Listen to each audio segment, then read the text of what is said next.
Hello दोस्तों, मैं Aryan Shukla, business adviser and founder online business workshop. मित्रों, हम उम्मीद करते हैं कि आपने होली की खूब मस्ती की होगी। हम उम्मीद करते हैं कि आपने होली की खूब मस्ती की होगी। होली की मस्ती के बाद में एक बार फिर से आपका स्वागत है। यदि आपने मस्ती नहीं की तो मैं समझता हूँ कि आपने बहुत बड़ी गलती की है। चलिए, जब गलती की है तो उसको सुधारा भी जा सकता है। जो गलती की है उसको सुधारा भी जा सकता है। आइए हम उस गलती को सुधारते हैं या उन कारणों को दूर करने का प्रयास करते हैं जिन कारणों से हम होली जैसे त्यौहार पर भी मस्ती नहीं कर पाते हैं या खुद को आज़ाद नहीं कर पाते हैं। कारण होता यह है कि परीक्षा के बाद में वही विद्यार्थी मस्ती करता है जिसको ये विश्वास होता है कि उसका पेपर अच्छा गया है।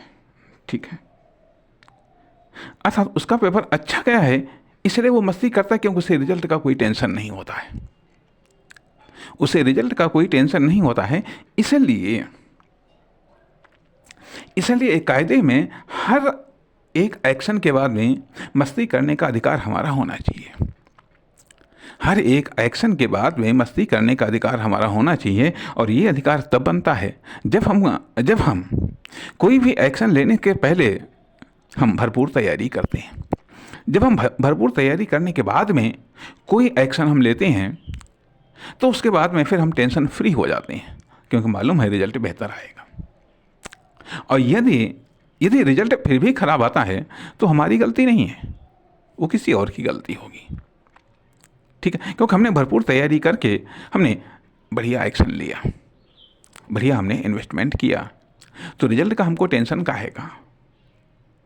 क्योंकि मान लिया हम विधाता नहीं हैं, इसलिए यदि रिजल्ट खराब आता है तो बाई चांस, लेकिन यदि हमने तैयारी ही नहीं की, बिना तैयारी के हमने परीक्षा दी है, तो रिजल्ट तो खराब आना ही आना है। बाई चांस वो अच्छा आ सकता है, तो इसलिए हमें टेंशन होता है कि अरे जब बिना तैयारी के पेपर तो हमारा खराब गया, साल भी बेकार गया। तो कहने का अर्थ यह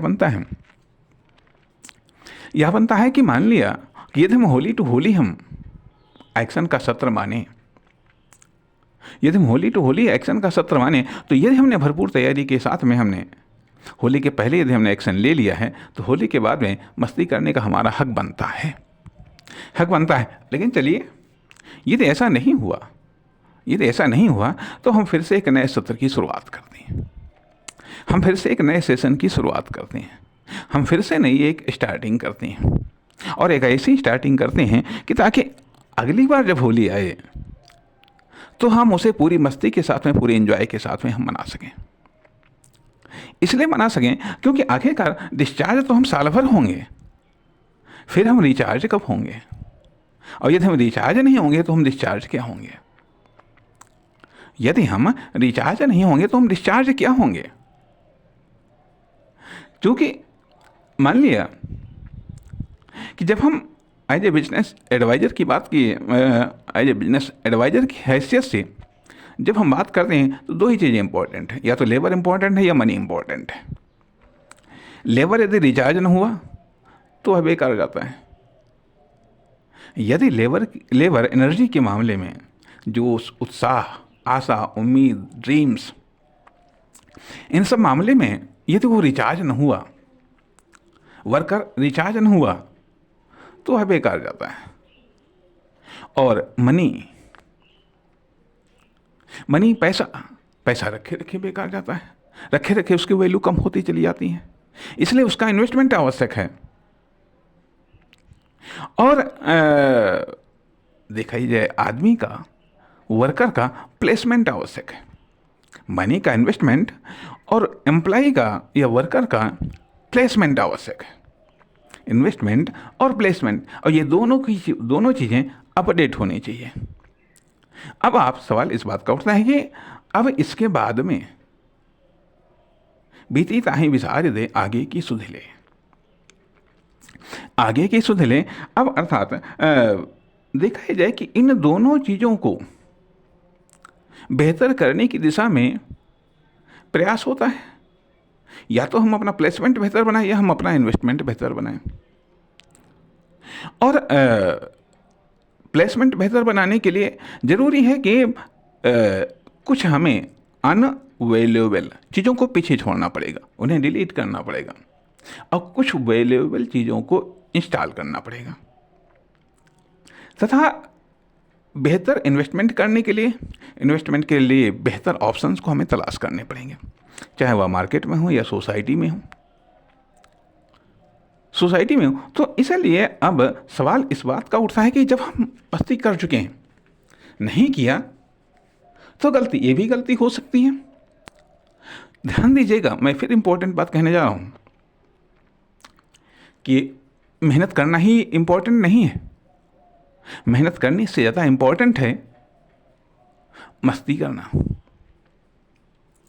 एक गलत मेहनत से बेहतर है कि मस्ती करना। इसलिए बेहतर है कि कम से कम आप एनर्जेटिक तो रहेंगे। और यदि आप गलत तरीके से या गलत जगह पर आप मेहनत करते हैं तो धीरे धीरे आप डिस्चार्ज होते चले जाएंगे, धीरे धीरे आप चुसते चले जाएंगे, धीरे धीरे आप खत्म होते चले जाएंगे, और एक दिन बिल्कुल चुसे हुए हो जाएंगे, कहीं वैल्यू नहीं होगी। इसलिए एक वर्कर को, एक एम्प्लॉय को, और ख़ास करके एक एंटरप्रेन्योर, एक बिजनेसमैन को एनर्जी से भरपूर होना चाहिए,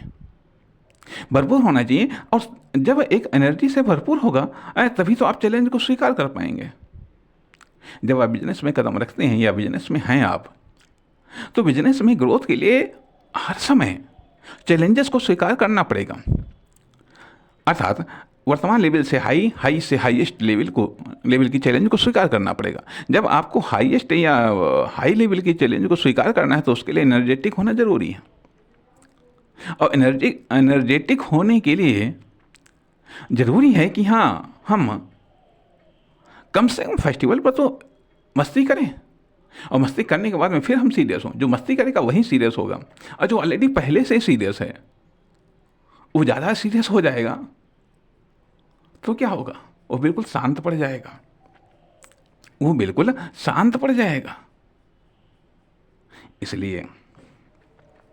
इसलिए क्योंकि हर दिन या हर नए सत्र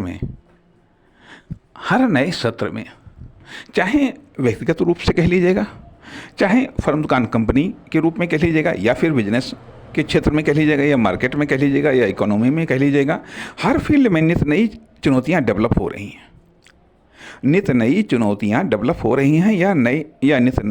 चुनौतियां डेवलप की जा रही हैं, या नए ब्रेकर जनरेट किए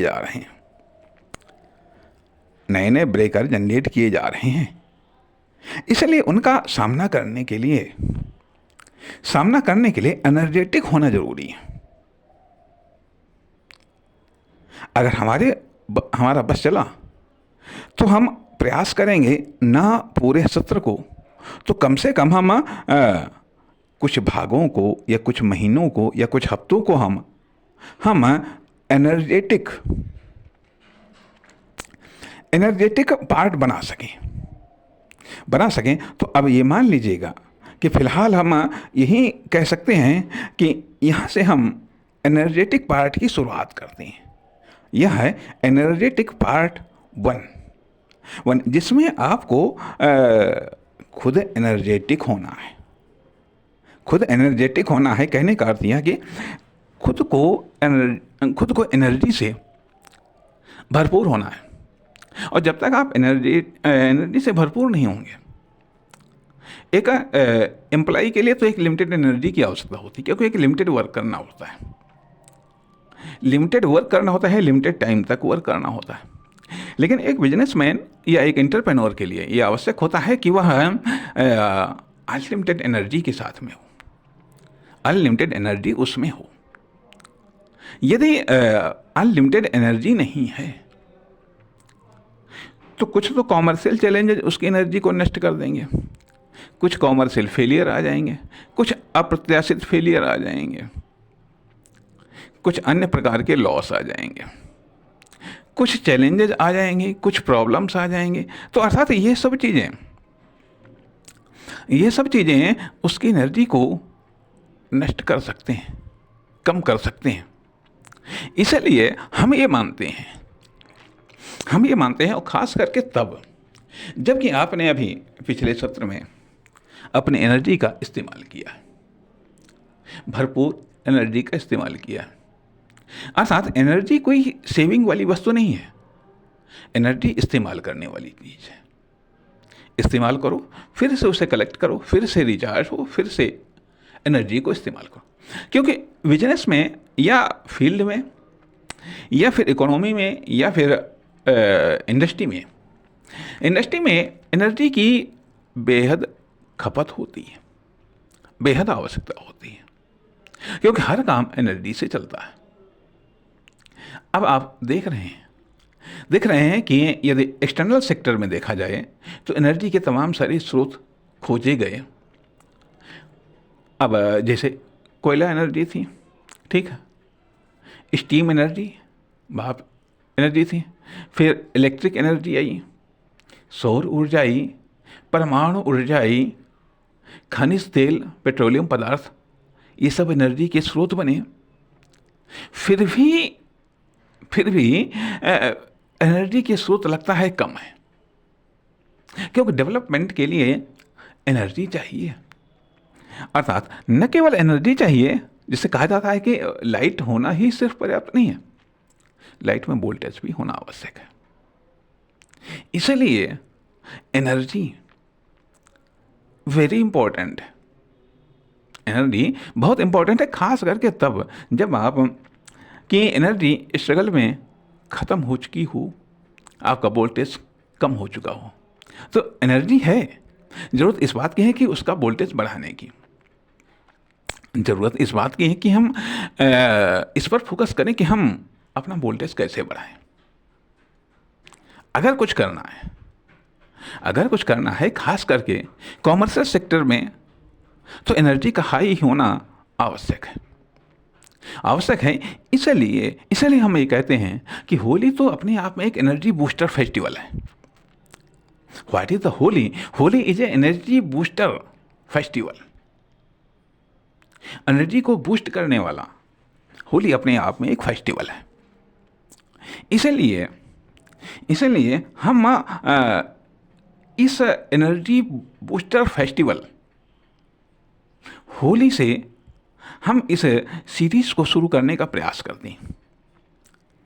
करते हैं ताकि आप आगे चल करके इस बात को जान सकें कि एनर्जी मैनेजमेंट क्या होता है, एनर्जी अरेंजमेंट क्या होता है, और एनर्जी को लेकर के हम किस तरीके से हम मिस्टेक करते हैं, कौन कौन से एनर्जी के स्रोत होते हैं, अर्थात पर्सनल एनर्जी क्या होती है, एक्सटर्नल एनर्जी क्या होती है, या फिर कॉमर्शियल एनर्जी क्या होती है। ये सब एनर्जी के भिन्न भिन्न रूपों को हम समझ सकें। इसलिए हमने इस सीरीज को शुरू करने का प्रयास किया। नमस्कार, धन्यवाद।